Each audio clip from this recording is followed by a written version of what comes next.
Before getting into these last 3 videos of December, I do want to state a little bit of an obvious thing. You might hear some noise in the background because I have the heat cranking, so if you hear like banging or crackling, that is the heater behind you. We live in a very old apartment. I know some of you don't like when I apologize for noise or lighting. I'm trying to stop that in the new year, but I do feel bad sometimes that I don't have like the best quality with my videos. And the last thing is I am on a new camera. I'm actually borrowing my partner's camera because my camera is done. It completely died the other day. I went to film, it wouldn't turn on. It's just done, and I had it for almost 8 years. I will be trading that one in along with the vlog camera since I don't vlog anymore, and I'm just gonna be sticking with this one for now. Stop overstuffing your schedule. Try to understand that you cannot do it all, and try not to do it all because you're gonna stress yourself out. I used to try to film 4 videos in a day, deep clean the entire house, go grocery shopping, do 5 loads of laundry, then maybe like go visit family, which they're 2 hours away, so it's like a 4-hour drive, 2 hours there, 2 hours back. There was not enough time in the day, and I would feel so exhausted because my mind was racing, thinking like you're never gonna get all this done, you're a failure. And that's where I just draw the line. Nowadays, for an example, today's little schedule for myself, what I have written down is just 4 things, and I put the main things on top of that to-do list, if you want to call it that. The main things as in like things that need to get done even though they might take a lot of time, or like the things that are the most tedious, I put right up top first. That way I don't leave it till last and I never get it done. I used to leave the important things to last minute, and again, there was not enough time in the day. Like I said, for an example, today's to-do list for myself, 1 is to film the rest of the videos this week, which is 3 videos. And number 2, I have to wash our winter coats. So that's gonna take some time because they're very heavy. So I think we have like 3 or 4 winter coats I need to wash. My partner has more than me. I only own 1. He owns like 3. So I need to wash the winter coats. Those are the 2 main things. Film 3 videos, wash the winter coats, and meal prep. That is it. The old me would have been like, clean the house, deep clean the bathroom, deep clean like the tub, go clean your car, you know, do everything that doesn't need to get done today, but try to do it all today. Honestly, it just creates unnecessary stress, and it makes you feel like crap when you go to bed and you're like, I didn't get those main things done. I did this, but it doesn't matter because I didn't get that done. Enough with feeling bad for yourself, enough with feeling that what you did isn't enough. My biggest tip is to focus on 4 or 3 main things that you need to do. Simplify the heck out of it. If your main thing is you need to go grocery shopping and you need to clean the kitchen, then just focus on those 2 things. It doesn't have to be 3 or 4. Just focus on 1 main thing for the day, and that's it.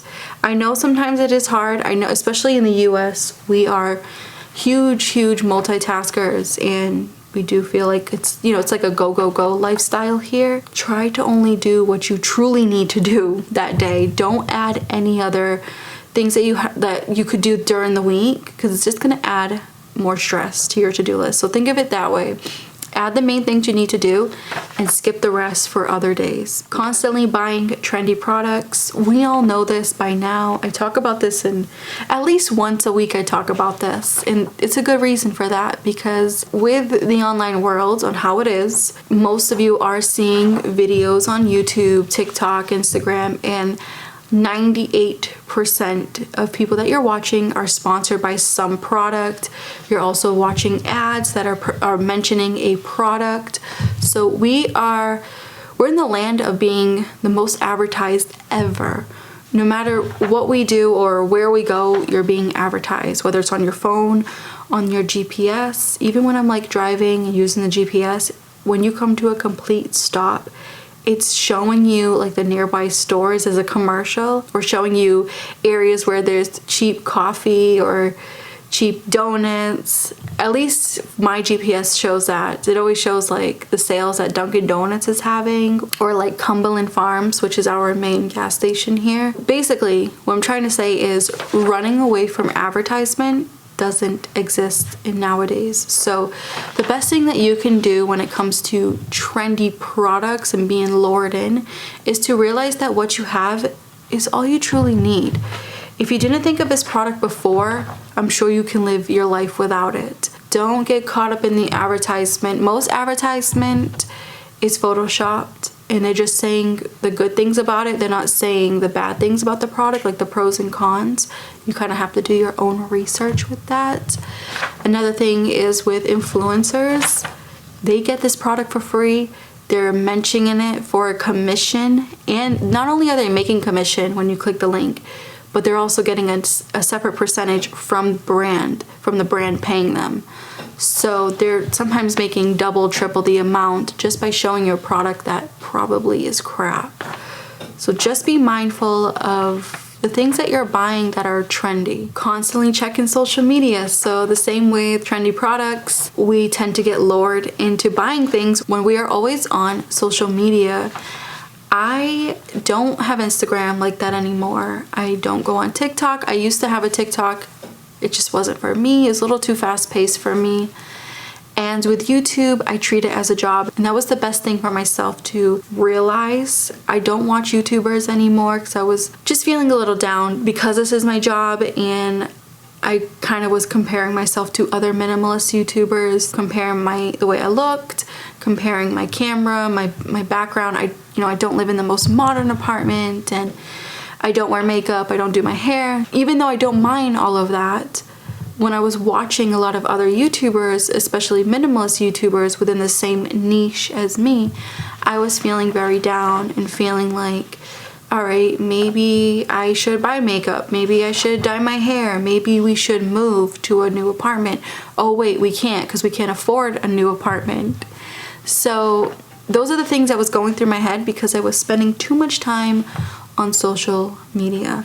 The minute I took a huge break, well, not even a break, I don't go on social media anymore because I treat this as a job. Now, I totally get if this is not your job, try your best to set a time limit when it comes to you being on social media. And not even just social media, I also want to say like Netflix and even Hallmark. I love that app, but I try to watch myself. I try not to binge watch. I try to watch either one movie every other day, or I'll have it playing in the background, just something a little bit more relaxing, or I'll have music playing in the background, which is something that I've been doing more lately to kind of steer my way away from constantly watching something or just being in front of like a screen. So I hope I made sense with this. We all need breaks from social media. Social media has become so powerful, and it's become the new QVC, it's become the new cable, and I think we should all kind of like watch what we do or watch what we watch and how much time we spend on social media, because it can reflect on your daily lifestyle. So just be careful with that. And the last thing is overloading your living space with pointless things. Now, I wouldn't be myself if I didn't mention this, especially with being a minimalist. There has been times where either my partner wants something for our living space or someone gives us something, and I'm always the one to take a step back and be like, I don't think we need something like that. For an example, he came back from his mother's house a couple weeks ago and she gave us a garlic presser, and I said, we already have one. We don't need that one. It was grateful. You know, I'm very grateful for someone giving us things, but we already have one. So, and I'm not a fan of having duplicate items, especially when it comes to kitchen items. Certain kitchen items like garlic pressers, multiple toasters, multiple blenders, multiple spatulas. Like, I don't like having multiples of those things because most of them last a long time, so you don't really need to have multiples. They usually just collect dust in the cabinets. So we ended up just bringing that garlic presser she gave us back to her house because we already had one.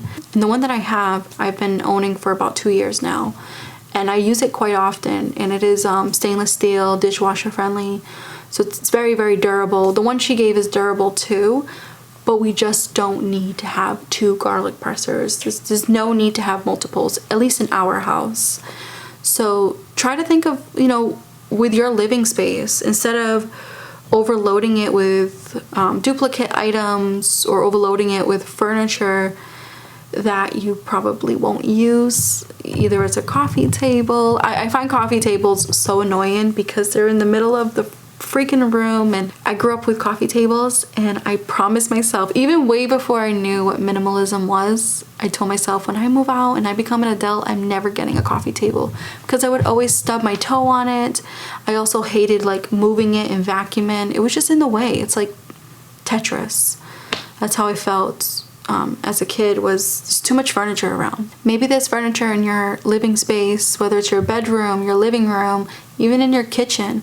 Maybe there's furniture around that you could get rid of right now that you haven't used in years. Another thing is your fridge. Try not to overload or overstock your fridge too much, because then things go bad fast, because everything's so convoluted that like you can't even get to the mushrooms that were way in the back, and then a week or 2 weeks go by and then the fridge starts to smell and you're like, oh yeah, I bought those mushrooms, you know, like 2 weeks ago. Too bad they're bad now. I can't cook with them. I'll just buy them again and put them back there again.